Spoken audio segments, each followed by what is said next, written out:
am out of my garage. I'm going to pull out something for dinner tonight. I am working through trying to clear out this freezer, use everything we have in it, because I have a freezer full at my mom's, and I have a butcher box that I actually already extended and pushed out because there was no way I could fit it. So I'm going to dig through this and find what I can make. I have not meal planned for this week because crazy. So I'm going to pull out this bacon.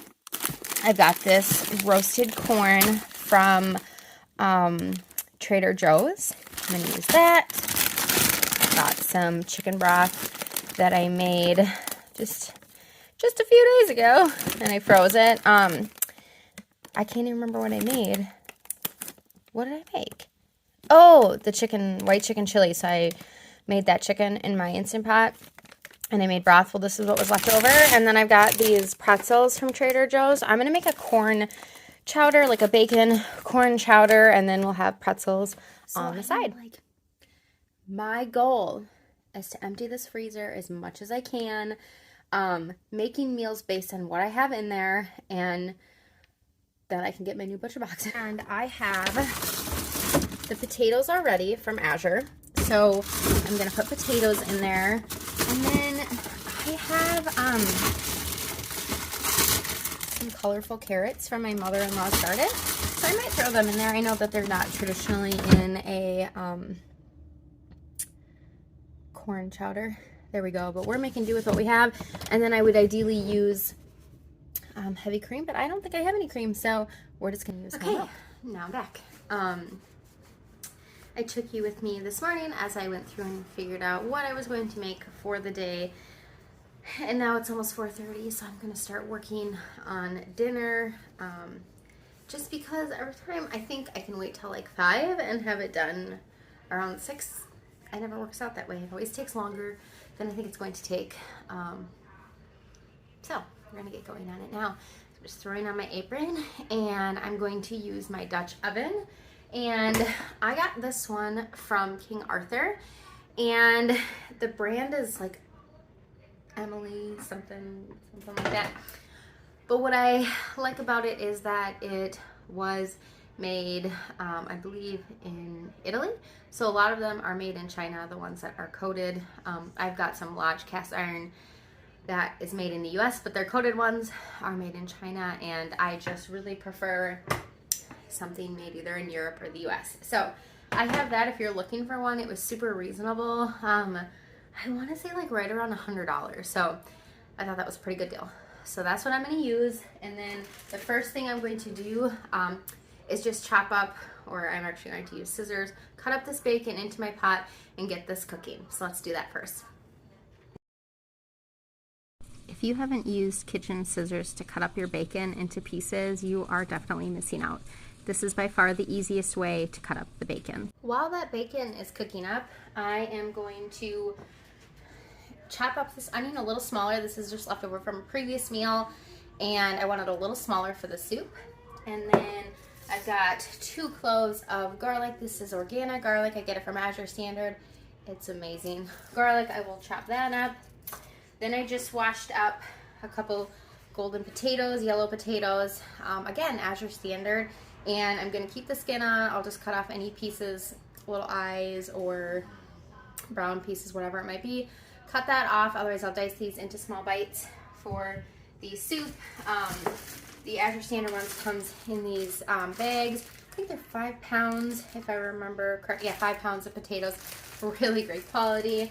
And then we have some carrots from my mother-in-law's garden. Carrots would normally not go in this, like I said earlier, but I'm going to go ahead and add them anyways. So I'm going to go ahead and wash these and peel these and cut them up and put them in the soup. And then, as I said before, I pulled out my broth. It's still pretty frozen, so we'll thaw it in the pot as we're cooking. But while that bacon cooks away, I'm going to cut up the veggies.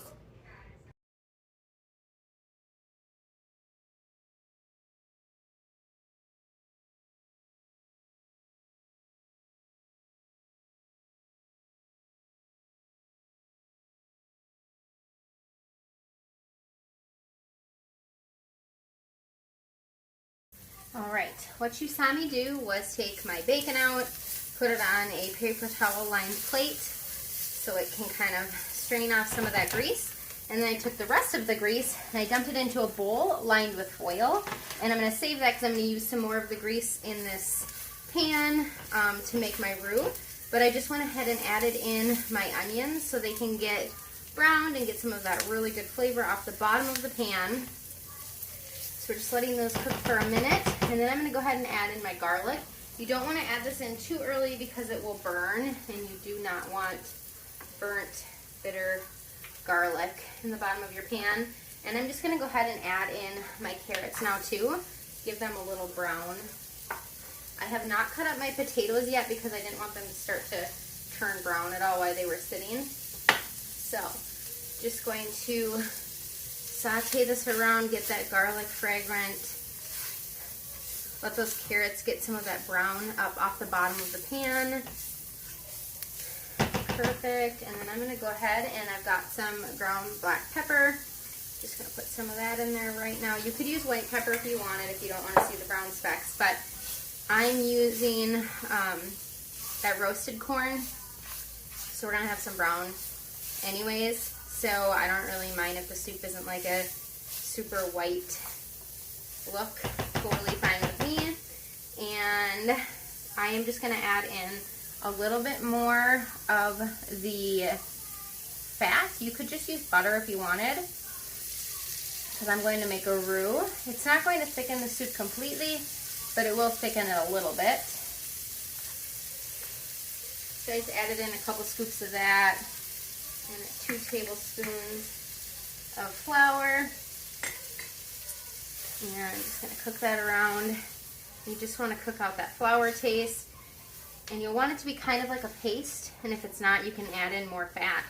So your fat might be butter, olive oil, avocado oil, whatever you want it to be.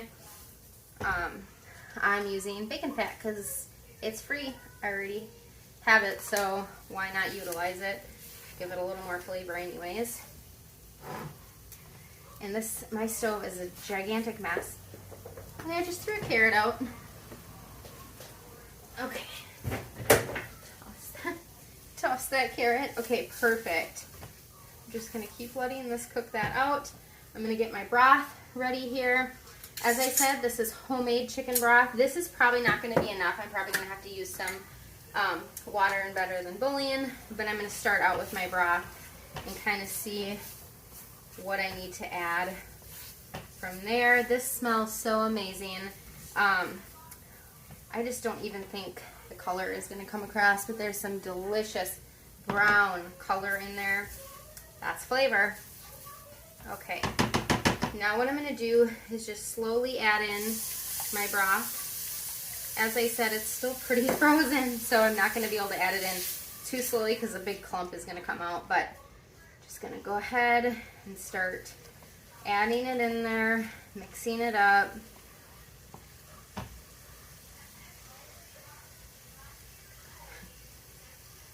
It is like very icy. Let me see if I can get a clump out here without getting perfect. There we go.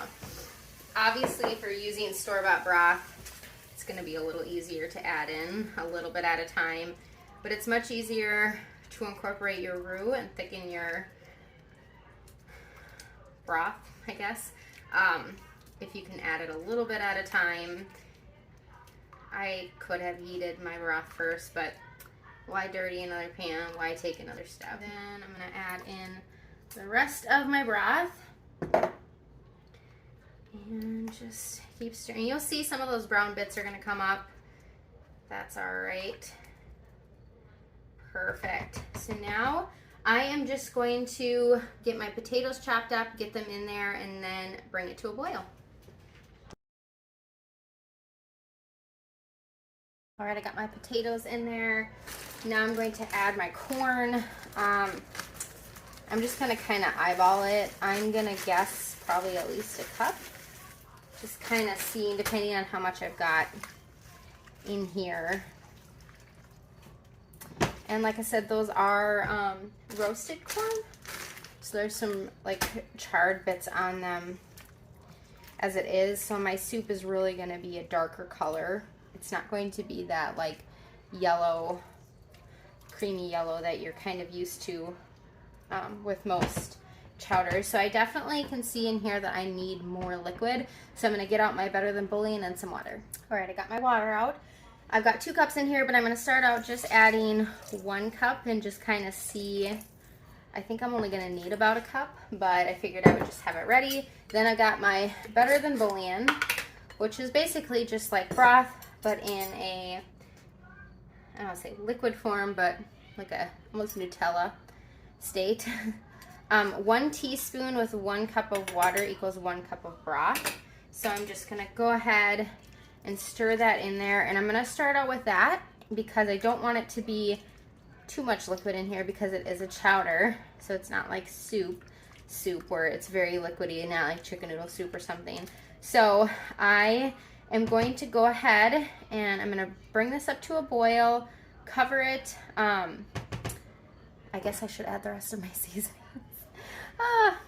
You never know what you're gonna get in the kitchen with me. Let me grab my seasonings. I'm gonna add those and I'll show you what I'm doing. So the reason why I didn't think about it is I seasoned the broth really well when I made it, and I forgot that I was using some Better Than Bouillon. So this is just onion salt, and I'm just gonna put a little bit of, I'm making like a soup. Kids are yelling down what's for dinner. So a little bit of onion salt, a little bit of garlic powder. Yes, I know I put the garlic in there already, but you just can't have too much garlic. And then just a little bit of thyme leaves. And I'm just gonna stir this up, bring it to a boil, cover it, let it simmer until the potatoes are soft, and then I'll show you what I'm gonna do next. I try to clean up as I'm going just because it makes it easier later in the night, especially on nights like tonight where we have to go to dance after dinner. Then I don't have to come home and clean up a big mess. Here you can see my dog Roland. He thinks he's a dishwasher. Naughty dog.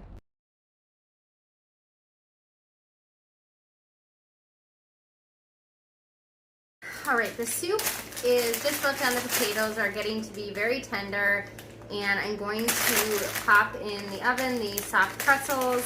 So these are from Trader Joe's. I just toss the salt packet, and we just eat the pretzels. Okay, so 350 degrees. These only take a few minutes in there, so I'm gonna get that going, and then I went ahead and I pulled out my milk because I'm gonna add this to my soup, and then I'm gonna get my secret ingredients that I use for thickening soups that have potatoes in it. But first, let's do these.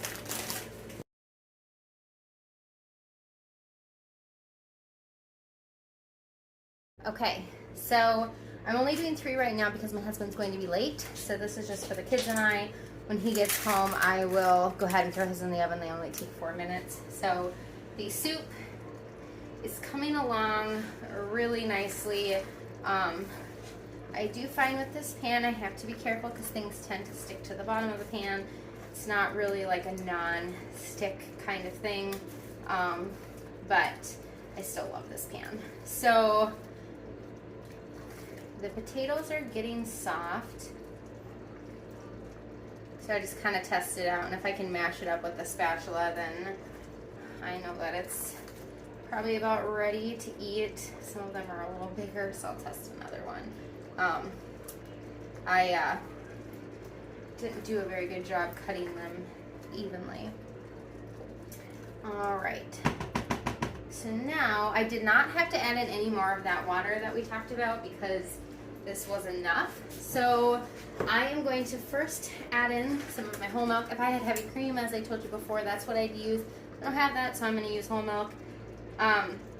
The amount is really up to you depending on how creamy you like it. Obviously, if I had that heavy cream, it would be much better. It would be creamier, but I'm just making do with what I have. I didn't have to go to the store for anything in this meal, which is kind of the goal right now. So especially with the cost of everything increasing, trying to shop from my pantry first. So I'm gonna add in a little bit more. I don't honestly know how much I've added in. Again, it's totally up to you. I just used the last of my milk. I would say maybe about a cup. So this really truly is much better with heavy cream. But then my secret ingredient to thicken soups with potatoes, instant potato flakes. Super easy. You don't have to do any cornstarch mixtures. You don't have to, you know, I started out with a roux, but that's not enough. So I'm just gonna add some in, and since there's already potatoes in here, you don't know the difference. And you just kind of add them in a little at a time, let them sit and thicken. So it's really up to you how thick you want your corn chowder to be. So I'm just letting this thicken. I'll just keep adding a little at a time until it's the consistency that I would like. And it kind of just makes it that like a little creamier, a little heavier, especially without that heavy cream. You would probably add in a little more potato flakes. You could totally do a cornstarch slurry if you want, but I just find it's a great way just to beef it up without needing to go through the hassle of doing all that other stuff. This is very simple. So I'm just adding in a little bit at a time and letting it thicken. I will do this with stews, any soup that has potatoes in it. I will do it. I've even done it with some soups that don't have potatoes. I don't do it with ones with noodles just because potatoes and noodles is weird to me. I know some people eat that, but that's just my preference. So I think this is going to be good. I'm just going to let this keep simmering away while those pretzels are in the oven. I'm just waiting on my oven to preheat. So once those are done, I will serve this up. And oh, I should add back in my bacon. Almost forgot about that. I'm going to reserve some for topping, but I'm going to add the rest, the bulk of it, into it. And I'm just going to save just a little bit to put on the top of everybody's soup, because now that it's in here, it is going to soften up again, but that's all right. It's bacon. I mean, it can't be bad. So put that in, but you want to put it in at the end so it doesn't get too soggy. And then I will top, I'll divide the rest of what we have up amongst the 4 of us and top everybody's soup with a little bit more bacon, and it will be scrumptious. I'm going to go ahead and just put my lid back on and just let that continue to simmer away. I am turning it down so I don't have it burning to the bottom of the pan. Cook up my pretzels, and then when it's done, I will show you guys. Pretzels are done. It is time to dish it up. Let's go.